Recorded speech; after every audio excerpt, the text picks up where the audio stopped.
ಕಜ್ಜಿಕಾಯಿ ಮಾಡೋದು ಹೇಗೆ ಅಂತ ಹೇಳ್ಕೊಡ್ತೀನಿ. ಫಸ್ಟು ಒಂದು ಬೌಲ್ ತೊಗೊಂಡು ಅದಕ್ಕೆ ಮೈದಾ ಹಿಟ್ಟು 2 ಗ್ಲಾಸ್ ಹಾಕೋಬೇಕು.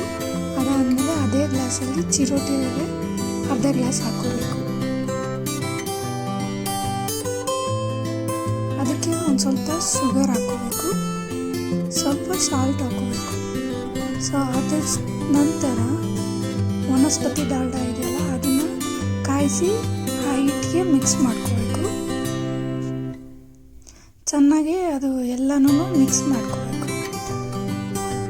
ಅದಾದಮೇಲೆ ನೀರು ತೊಗೊಂಡು ನಾರ್ಮಲ್ ಹಿಟ್ಟಿನ ಅದಕ್ಕೆ ಕಲಿಸ್ಕೋಬೇಕು. ಚಪಾತಿ ಥರ ಹಿಟ್ಟಿನ ಅದಕ್ಕೆ ಕಲಿಸ್ಕೋಬೇಕು. ಸೊ ನೋಡಿ ಎಷ್ಟು ಸ್ಮೂತಾಗಿ ಕಲಿಸ್ಕೋಬೇಕು. ಅದಾದಮೇಲೆ ಹೂರ್ಣ ಮಾಡೋಕ್ಕೆ ರೆಡಿ ಮಾಡ್ಕೊಳ್ಳೋಕ್ಕೆ ಬೆಲ್ಲನ ನೀಟಾಗಿ ತುರ್ಕೊಂಡೆ. ಸೊ ಅದಾದಮೇಲೆ ಕಡಲೆ 1/2 ಕಪ್ ತೊಗೊಂಡು ಅದನ್ನು ಗ್ರೈಂಡ್ ಮಾಡಿಕೊಂಡು ಬೌಲ್ಗೆ ಹಾಕ್ಕೊಂಡೆ. ಅದರ ನಂತರ 1 ಕಪ್ಪು ಬೆಲ್ಲ ಹಾಕ್ಕೊಂಡೆ, 1 ಕಪ್ಪು ಕೊಬ್ಬರಿ ಹಾಕ್ಕೊಂಡೆ.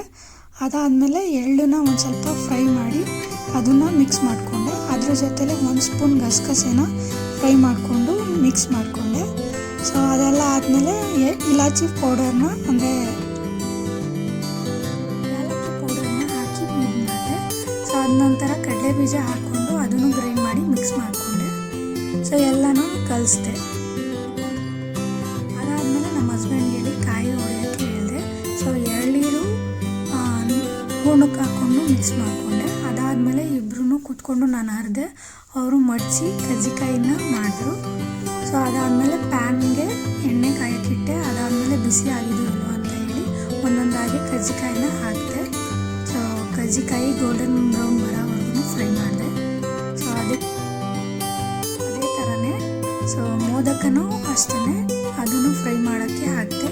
ಸೊ ಅದನ್ನು ಗೋಲ್ಡನ್ ಬ್ರೌನ್ ಬರೋವರೆಗೂ ಫ್ರೈ ಮಾಡಿದೆ.